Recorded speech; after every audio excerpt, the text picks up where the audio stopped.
What I thought was more interesting was something else that a lot of people pointed out, how James held and cradled Elsa very much mimicked how John Dutton held on to and cradled his eldest son, Lee Dutton.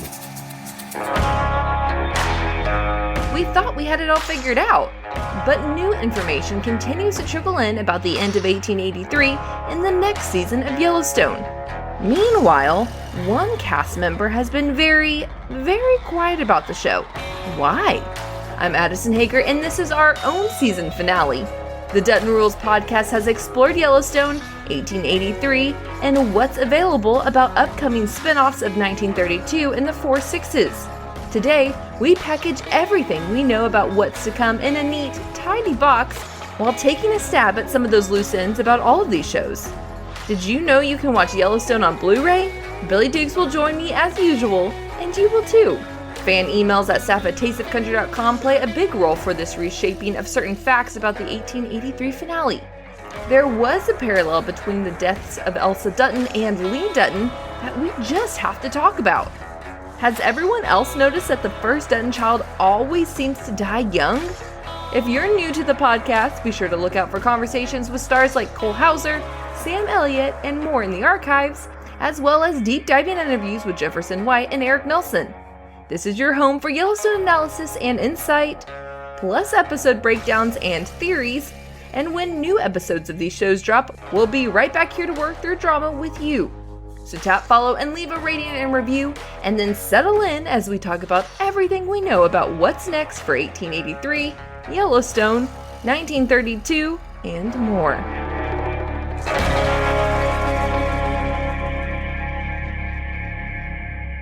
Hello, Addison! Hello, Billy. 1883 might be over, or kind of over, but you guys can't get rid of us yet. We're here again, and we're here to talk 1883 and Yellowstone and all the random things.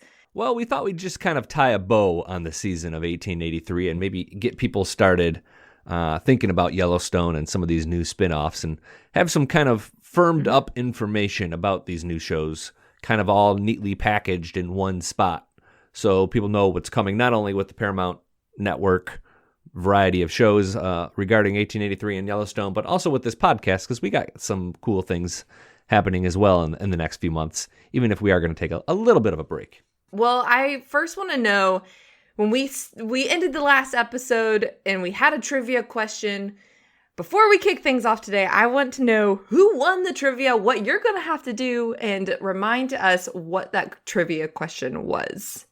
So last week's trivia question was pretty straightforward. It was, what was Elsa Dutton's last words on Earth? And I was specifically looking for a 7-word answer. I got a ton of answers. Got more wrong answers than I thought I would, honestly. And I think that's because after she dies, she goes on to have a little bit of narration and monologue kind of from the afterlife. And that's not what I was looking for. What I was looking for was the last words she said to James Dutton. She wakes up and she sees that bird and says, "I get it now, yada, yada." And her last words ended up being, "I'm not scared. I'm not scared, Daddy." That was the right answer. Knife to my heart again, Billy. Cynthia. Who won? Cynthia was the winner, and she took it easy on me. Cynthia, come on now. What'd she make you do? What are we doing today? I'm just going to read what she wrote. She said, "I'd like to say what a pleasure it was to watch 1883. Not only am I a fan of learning anything history, but I truly enjoyed spending time with my husband.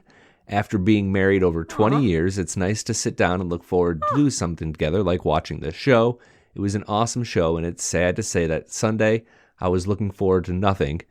I miss 1883 already." She just wanted me to share that with the listener. Wait, that's sweet. I'm glad you and your husband have gotten to do that. I watched with my wife, and it was enjoyable. I don't know. I don't recall watching something so dark and dramatic and actually enjoying it on a week-to-week basis quite like this. My wife will usually tap out on any show that has any tiniest bit of like drama and gore. Like, she just leaves the room. Fortunately, when like scenes during like when Yosef got his leg amputated, I was able to kind of tell her to shield her eyes or look away, and she did. But other than that, really enjoyable. It was kind of a nice couples experience. Well, I didn't I didn't watch it with a significant other, but I can't say that I really enjoyed watching it on Sundays, as everyone knows at this point on this podcast. I need a little. I did enjoy it. I did enjoy watching the acting, but overall, man, emotionally, I'm glad not to be wrecked every single Sunday. So I'm kind of looking forward to a break. I'll be here when it starts up again. Don't worry, but Right.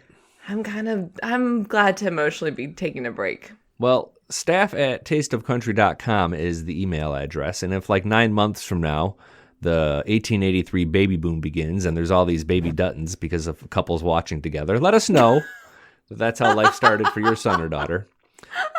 But more importantly, Wow, that would be amazing. feel free to continue letting us know thoughts, comments, and questions, and I'll get back to. At this point, I have to say we'll get back to as many as possible because we were really kind of overwhelmed with emails, not only just response to the trivia questions, but people having thoughts and comments about Elsa and the hummingbird and the family tree that I broke down last episode, and we're going to get to some of these. I got back to as many people as I possibly could. I'm beginning to renege on my promise of getting back to every email at this point. I'm sorry. Yeah. I'm going to try, but there's a lot of them. But we greatly, greatly appreciate it. It is, as you've said, Billy, multiple times, it's something that I know that you look forward to. I know I enjoy reading. And so thank you to everyone who's been sending them in. Really, really enjoy it. Absolutely. Well, to kick things off today, maybe the more complex topic, if you will, is the generational topic that we still are having a hard time on, which I get it. I mean, I still think I need a diagram. Honestly, I should just print one out because it is confusing. I don't know if we just want to start off there and just kind of hit that one. What do you think? Well, we banked on Taylor Sheridan's interview in the Road West sort of behind the scenes episode where he says great, great, great grandfather. James Dutton is the great, great, great grandfather to John Dutton. That is kind of what we pinned everything on. We figured he's the show's creator. He's the lead writer. He would know all the math you want to do about how far a generation and what it means about teenagers having kids and this and that. Doesn't matter. It just is what it is because Taylor said so. And like he's sort of the boss in this situation. But then Right. another guy who should know. And first of all, people have kind of argued with me still about these things, which is fine. But another guy who should know said something different about it. Tim McGraw was found saying in the, well, I'll tell you where he said it in a second. But he was found saying that he was John Dutton's great-great-grandfather. So he says one generation off. I'm going to go with Taylor and say that it's a great situation. But either way, I think we can agree that we know who the seventh generation Dutton is. It's either Casey Dutton at Generation 7 or it's Tate Dutton at Generation 7. Correct. And that plays into what's going to happen in the future of Yellowstone.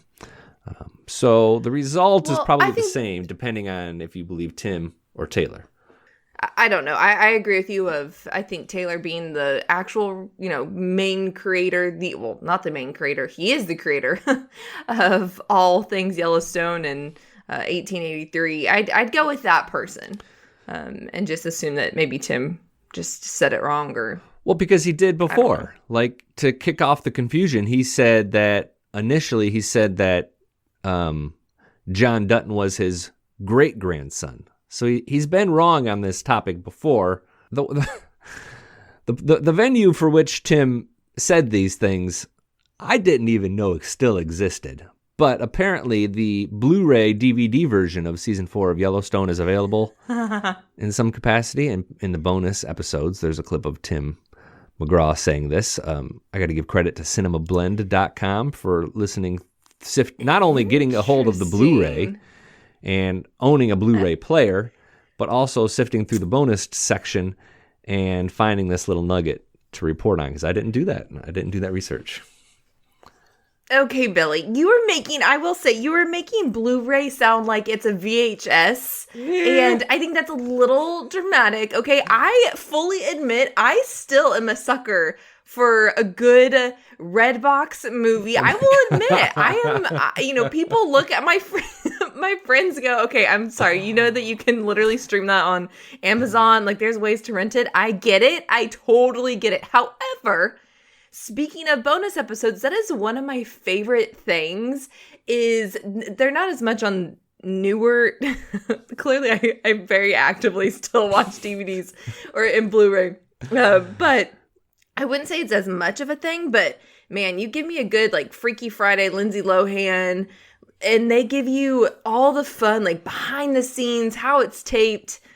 I'm here for that. Okay. So before you make it sound like it is an ancient dinosaur, Billy, people still watch those things called Blu-ray. Yeah, own a DVD player. I am one of them, and I still go to Redbox. You're welcome, Redbox, for still giving you money.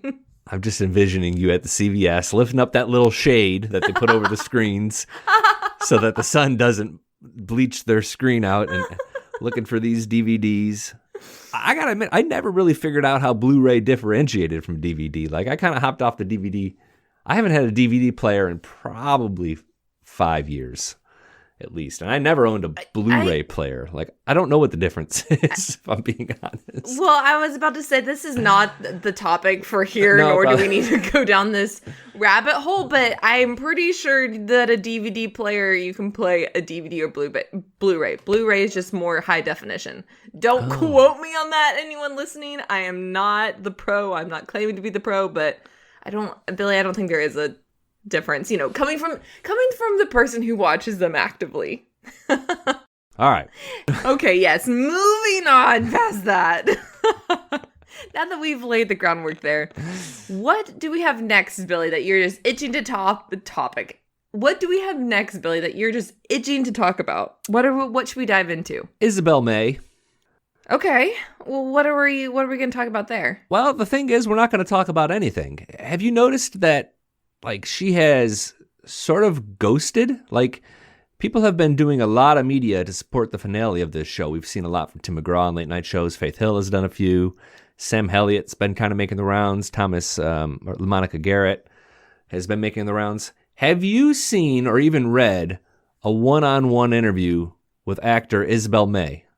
No, but I will say this. She is let me know if you disagree with this. I would say she's a little bit, the more and more I've seen her, like when she was on the Kelly Clarkson show, and you're right, she wasn't by herself. Tim McGraw, he wasn't in person, but he did video conference. And I'd say, like, as personable and adorable as she is a little bit more of an introvert. Even on social media, I mean, I'm looking at her social media right now. She has a total of 6 posts, and the last one was about 1883 back in February, but she doesn't really, give much. The caption is a heart. She was never someone from the get-go that was, not like Eric Nelson, who plays Ennis, who's been very much so active on his own personal socials, hyping up the show, getting on lives, interacting with fans. Like, she's never been that person to do that. So it doesn't really surprise me. I mean, part of me, just from a logistic standpoint, I don't think it's helping her, obviously, because if she was doing press and stuff, it would only help her, because she's a major prominent figure in 1883. She is the catalyst for, the narration, for the direction of the show, all the above. So it does surprise me that she isn't doing it, only because it would be super beneficial and everyone loves her. I would love to watch more of her. But with that being said, it seems like she is more of an introvert and hasn't done a ton of promo on her personal end. So I also, it doesn't surprise me because she hasn't really been that person this entire time. I think introvert is putting it mildly. Like, she seems to be really, really reticent to do one-on-one interviews. There must be some anxiety there. Even in the lead up to the show, she was with Faith Hill and next to Faith Hill, and they were very much sort of joined at the hip. And then Tim came on during that interview on the Kelly Clarkson show. I would love to know a little bit more about her. She's still this sort of mystery, even though she was by all means the star of 1883. I would love to know just one interview and see that. Taylor Sheridan, he's really reclusive, and he's doing more interviews than Isabel was. I would love to just kind of get a little, just give us something, girl. Come on. This is your time. No. She did appear on Eric Nelson's Instagram Live, or she was scheduled to, at least. I missed that. If it happened, it's not there any longer. Yeah, I would absolutely love to see more of her, but I think you have a good point of she may just have a lot of anxiety over doing interviews for whatever reason. And maybe because the show has, and granted, to this same point, she always started off kind of doing it paired before even the show went live. But with all this fame, that's not always stuff that people can handle. And this just might be a lot for her. True. Yeah, that's a good point. But I would really, really love to, hear an interview from her, because I've really enjoyed her and the little snips that we get, like the Faith Hill and interview with her, the two of them. I love seeing her personality during that. Oh, adorable! Even on Kelly Clarkson, adorable. Do you think, as we kind of move, sort of talking about the future of some of these shows, do you think that she's going to make any sort of appearance on the bonus episodes of 1883 that we're expecting? Part of me would love to, just because I love her, but I don't think so. I think it's one of those of kind of what we had said on, I think it was the last podcast episode, when people were saying, she's not actually dead. And you made the good point of like, oh my gosh, is Taylor Sheridan really going to do this to us? If we watch her die and then she lives again and we're excited about it, but then you have to kill her again. You know what I mean? Of like, she's not actually dead, but how does she actually die? Where you just kind of relive that. I don't think we're going to see her again because of that. Of kind of like, you're going to bring her back in unless we're going through Dream World. And right. But even that, I'm like, I think it's one of those, as much as I would love to see her again, I think she's dead, and we just leave that one there. I'm not saying that she's going to be alive if they did bring her back to the other episodes, the bonus ones. I would think it'd be some either flashback or something like that. But I agree. I think 1883 doesn't do flashbacks like Yellowstone has. Also, I don't think the new episodes of 1883 are necessarily going to be set like the next day or even the next year from where we left off. I think the big mystery that those bonus episodes are going to clear up are two things. One, where did Spencer come from? And then also what happened to Tim McGraw's character James when he's shot. And we saw that flashback sequence during season 4 of Yellowstone where he gets shot by bandits, and it's insinuated that he dies or is gravely wounded there in that cabin that they built for each other. What happens to him? Does he die then and there? And that all takes place 5 to 10 years in the future. So I kind of wonder maybe if that is sort of where these bonus episodes are going to be set. But kind of remains to be seen. That's in the fall, though. 1883 is coming on Paramount Network in the fall. It's not clear if it happens before or after or even in the middle of season 5 of Yellowstone. That's a big question mark. Well, and on that topic, let's break down again for people if they're just now jumping in to this episode. Let's break down kind of what's coming ahead. Like maybe we start at what we were just talking about of these bonus episodes and kind of break down, this, and then when season 5 of Yellowstone potentially is coming out, and then all the others. So 1883, we know it's just a few more episodes.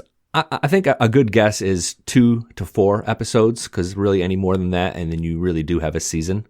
A lot of shows have 6-episode seasons, and they might have already filmed these or parts of it, because we know that they were filming in the winter in Montana, and we didn't really see any scenes in 1883 that were necessarily shot in a Montana winter. We didn't see a lot of snow during the tail end of it. Right.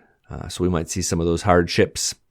We think it's probably going to be focused just solely on the Dutton family, James, John Sr., and Margaret. The time kind of unknown, and when the exact date, we don't know either, just that it's in the fall. It'll likely sort of interplay with Yellowstone in my mind, because what we know about Yellowstone season 5 is interesting. We know it's going to be 14 episodes, but it's going to be 2 parts, so we'll have sort of a 7-on-7. It'd make a lot of sense for that sort of middle time to be filled with new episodes of 1883, so that we can kind of just stretch right on through the fall. And do we know what they mean by it's going to be set in 2 parts, season 5 of Yellowstone? I think maybe you can compare it to like what you see with like network television, when they like will start a show in October and run you through like the last weekend of November, and then they'll take sort of they'll have like what they call a winter finale, and then it'll start up again in maybe like February for like sweeps month and run through whenever. I think that's probably the case. I honestly think the schedule for Yellowstone will be a little bit more traditional like that, where they'll sort of attack like the key sweeps months with their best content, take a traditional break when all other shows take traditional breaks around the holidays, and then kick off that second half sometime in early 2023. I'm crossing my fingers for that, because if you recall, this past year, both Yellowstone and 1883, I think, aired on Christmas Eve and New Year's Eve. Oh, yeah. Or the day after Christmas and the day after New Year's, or something like that. So, somewhere in there, pain. yeah. I hated that. Well, where does this leave then? Well, why'd you hate it, Billy? Do we need to talk about this? We had to work on Christmas, kind of, or on Christmas Eve, Right. We were kind of having to stress about this. So just from a personal, standpoint, it wasn't my favorite. But, No, I agree. Selfish concerns aside. We'll just have to... I don't think they're going to be planning their schedule around us, Billy. One can hope and dream, but I think that's one that we're just going to have to let die. Well, it means their cast and crew is working on those times too, though, which is something to consider. And I wouldn't think they'd want to do that. But I digress. Go ahead and ask the question. Yeah, let me just ask my next question, Billy. Where does this leave the 1932? We know that is going to be in 2023. Timeline kind of TBD. It's not clear if it's going to be in the spring, the fall, or whatever.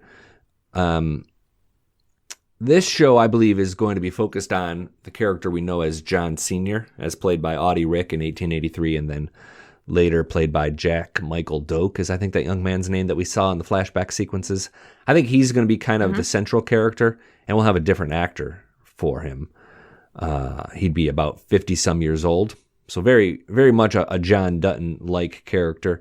By that point, we should probably see his son as well, John Dutton Jr., who would be 20-some, and maybe even that third generation. In Montana in 1932, so like the Great Depression and Prohibition are playing a role. That's really about all we know. They haven't said exactly like if the Duttons are bootleggers or like this and that. I don't know. That's kind of a fun thing to kind of imagine and very plausible, I think. But that's just me fantasizing about what could possibly happen with the Duttons. Who knows? And in all reality, if we've learned anything, Billy, what is it that we don't know? Yeah, we won't even try to know. I'm not going so hard on theories with scant evidence anymore. I think we've certainly paid a price there over and over again. Well, and then we have the 4 Sixes show. I mean, we are just boom, boom, boom, boom. You would think they'd be further along on the 4 Sixes show, because we've been talking about it for over a year now. Yeah. But we don't have any news on that. It would make sense to me to run season 5 of Yellowstone right into the 4 Sixes show, because we believe that Jefferson White is a part of it, maybe even Ryan Bingham. Like, you could kind of get those characters right into sort of the next thing. That would be really organic promo. That hasn't been confirmed. That would make the most amount of sense, which would put that show next, and then maybe 1932 later in the year next year. We'll see, though.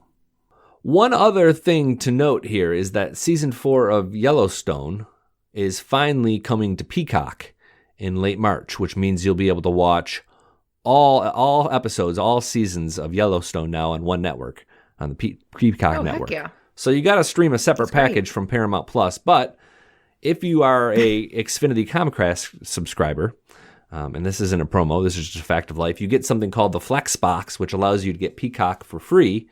And that's how I watched and continue to watch the old episodes of Yellowstone. You can kind of burn through them there if you're a subscriber for that, which is a nice benefit. There you go.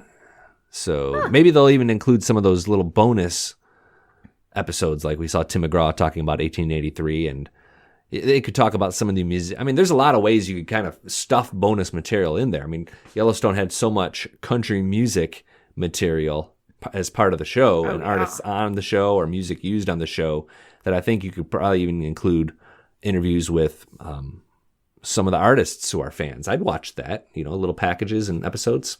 Oh, absolutely. And, Billy, this is something that I've just really enjoyed seeing. And I don't know if there's been a TV series that has just drafted this as much as Yellowstone has, but it's been fun to see how this has really been married with country music so well. And not just country music, but these country music artists are loving the show as much as just, you and I love it. And it's fun to see, people geeking out just as much as any other normal fan would. Like, they're used to being people fangirling over them, but they're now fangirling over all these cast members. And, something that comes to mind that recently happened is, we just had the ACM Awards happen on Monday, and it was so fun to see. So Carrie Underwood has been a Yellowstone fan for a little bit now. If you follow her on TikTok or social media, her and her husband are pretty, big Yellowstone fans. And so to catch you guys up to speed, if you guys didn't watch ACM Awards, Luke Grimes, who plays Casey, and then Kelsey Aspiel, who plays Monica, they were presenters, and they presented one of the awards. And two things that happened that I loved is that Carrie and Kelsey got a photo together, which was fun to see, kind of that moment of, here's the Carrie Underwood, and she's geeking out and excited to, to take a photo with someone that she's been watching on television. And, I'd also love to know, I'm like, is Kelsey a big Carrie Underwood fan? Like, what was her reaction when she got to do that? You know what I mean? And, or if she's like, oh, cool.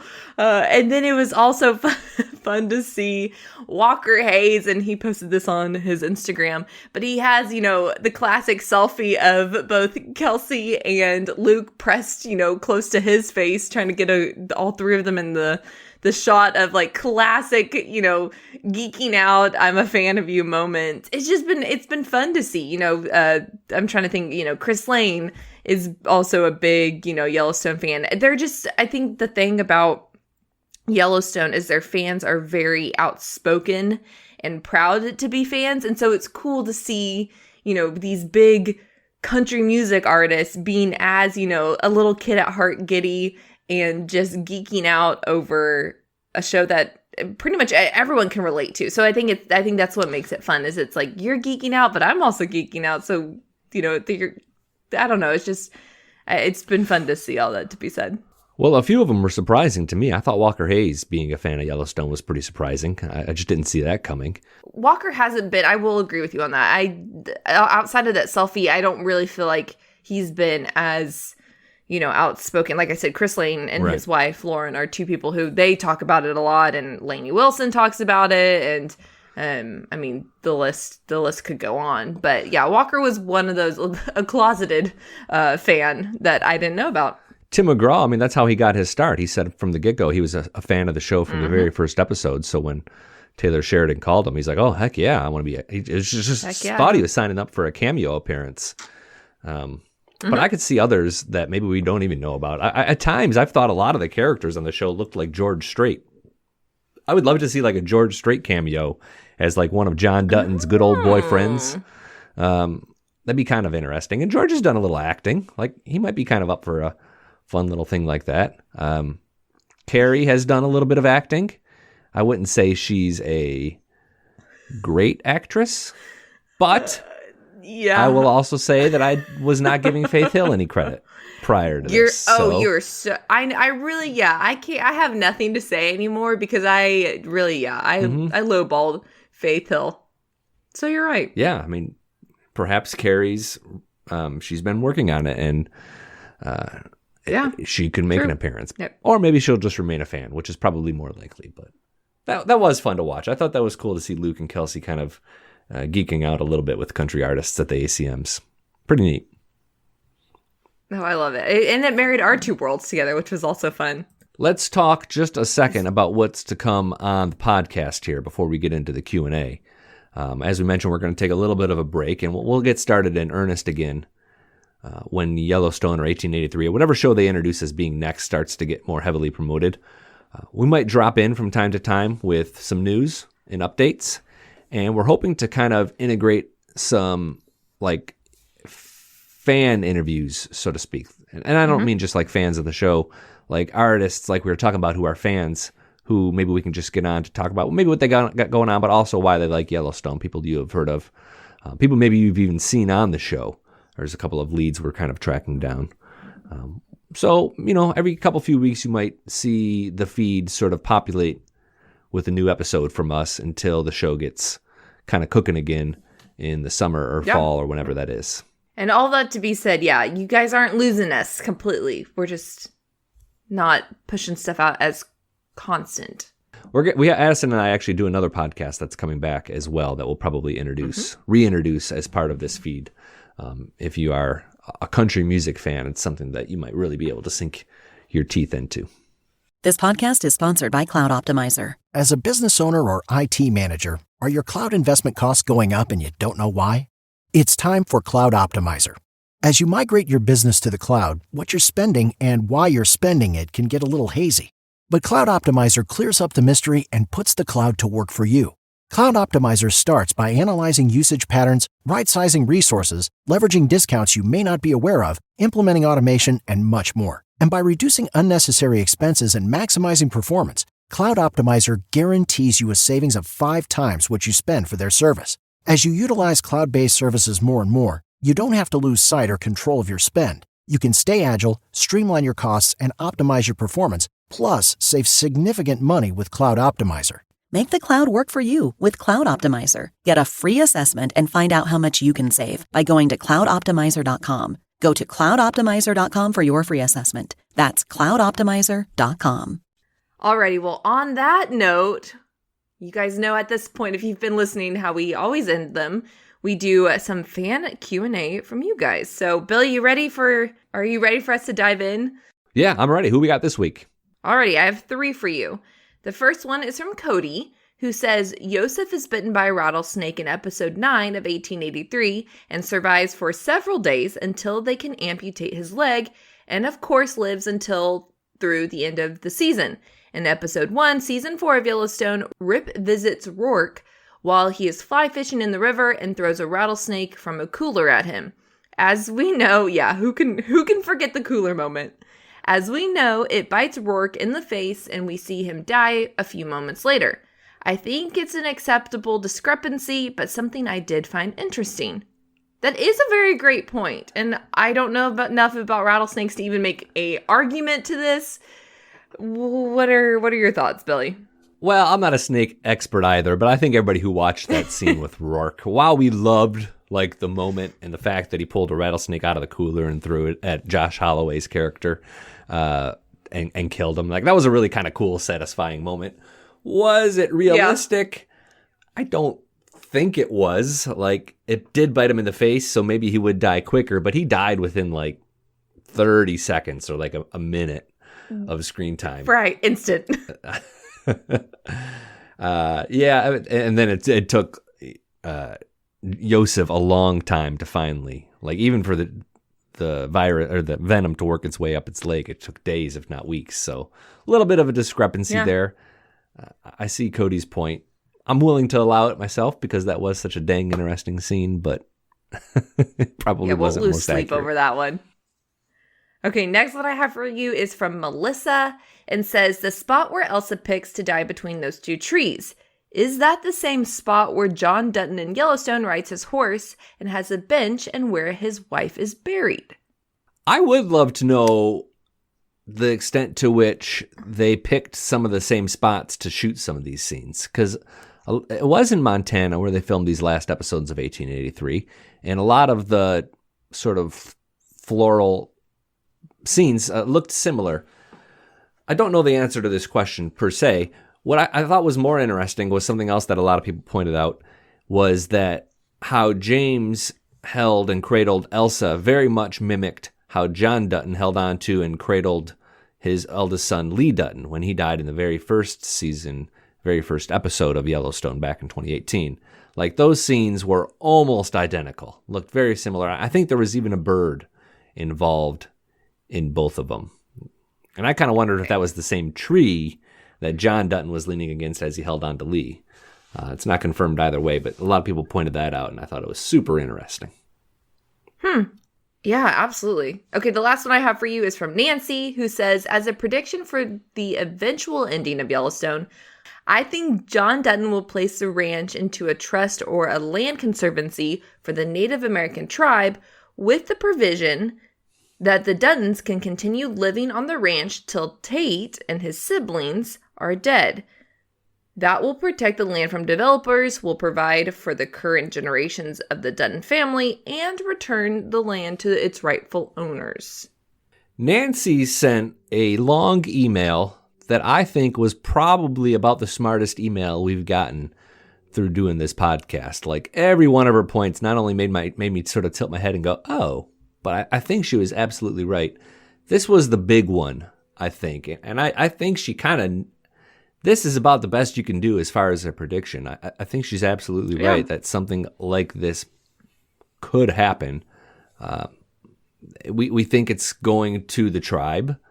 And I do think that Tate will sort of be the generation that gets it somehow, some way. So, well done, Nancy. Thanks for finding the podcast. I mean, I think she found it kind of pretty late in the game as well.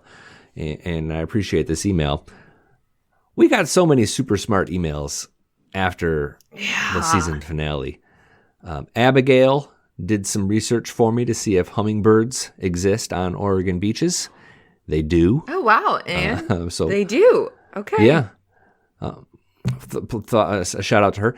Kim led me to the website worldbirds.com to show me that the hummingbird symbolizes joy as well as grit and endurance. Wow. So I applaud Kim's research into it as well. Just a lot of these emails where people just not only going like next level, but like 2 or 3 levels up to kind of see how these things were, these symbols were appropriate for 1883. And I hope that continues as Yellowstone begins in the fall as well. Well, and I think that's such a testament to Taylor Sheridan and his writing in the show, too, that he's, created so many loyal fans who are, that number one, he, is in tune enough to plant these type of things into the show, but also that he has the attention span of his fans, because not every show out there or franchise has this dedication of fans who are willing to, they're here for it, but they're not, looking up, the significance of a hummingbird and stuff like that. So it's really cool to see this group of fans and viewers just to see how much they'll dive into. And it's all legitimate info too.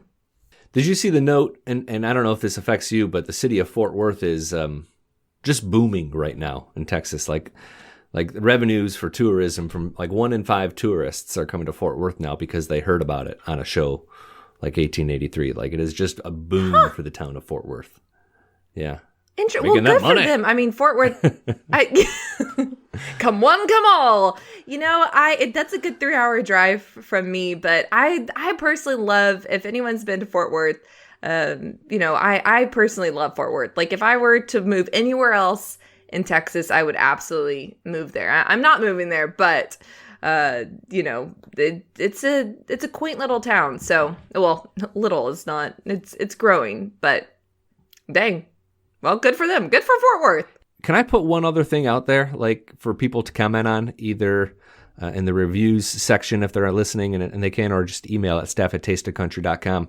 Addison and I have toyed with the idea of maybe doing a live video version of the podcast at some point, where we kind of we sure have. not only talk about the podcast like we do, maybe we'll bring Sterling back in, but we'll also able to sort of interact live with people and comments. I'd love to know interest in that. Like if that people think that's a good idea, or if you just think that's just the worst idea, let us know that as well, and we won't waste our time. But that's something maybe we're thinking about doing in the fall as well, as Addison's thinking about moving to Nashville eventually. Yeah, let us know. It'd be a fun way for, like you just said, in real time, you guys get to see our faces, not just our voices, but we also get to hear from you guys in real time.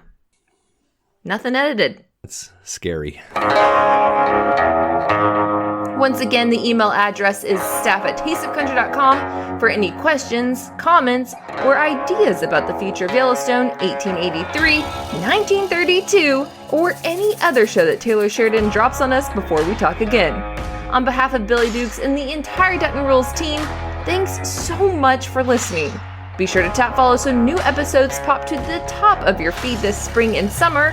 I'm Addison Hager, and if you've not yet left a rating or review of Dutton Rules, please do so on Apple Podcasts or wherever you're listening. Dutton Rules is written by myself and Billy Dukes and produced by Billy Dukes. Also, special thanks to Taste of Country's Sterling Whitaker for additional research and insight. As always, Dutton Rules, a Yellowstone 1883 podcast, is another great Town Square Media podcast.